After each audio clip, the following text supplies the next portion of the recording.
Labstronic TV. Dumarating na po yung ano natin, pinakahihintay natin na ano, na gamit. Yan siya guys. Yan.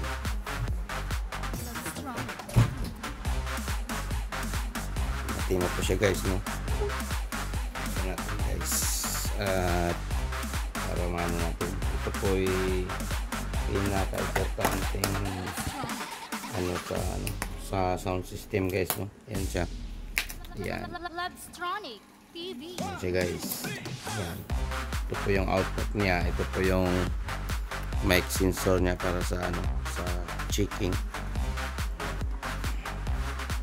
Yan guys. Yan siya. Ayan.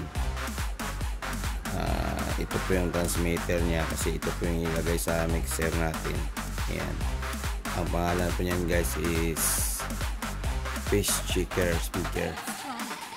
Ayan, may power siya. Tapos 9 volts po yung ano dito guys, no? Yung battery. Hindi ko pa na ano, na-try mag testing ito guys. Bilhin ko po muna ng battery. Ayan po. Ito po yung ano niya, yung sa speaker guys po, para sa polarity. Ayan, ito po yung mic niya.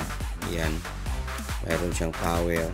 Ayan, mayroon siyang dito malaman guys, no, kung in-phase ba yung speaker at saka yung motherboard unit natin, yung high, yung sub, yung mid. Ayan, may green siya at saka may red.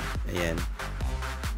Ayan, almost ano to guys, no, mga siguro 20 years kong pinangarap to guys.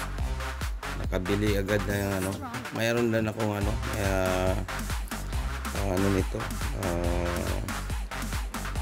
ito lang talaga yung kulang kasi mayroon man ako ang ano, yung calibrator mic. Ayan, mayroon akong ganun.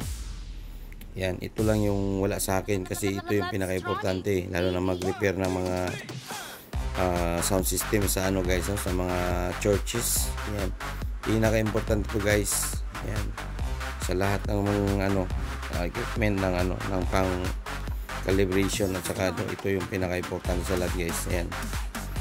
Yan, salamat sa ano, nakabili tayo ng ganito. Yan, alam niyo naman yung sobrang mahal to guys. Yeah, pero nakuha kong bilhin. Yan. Thank you for watching guys.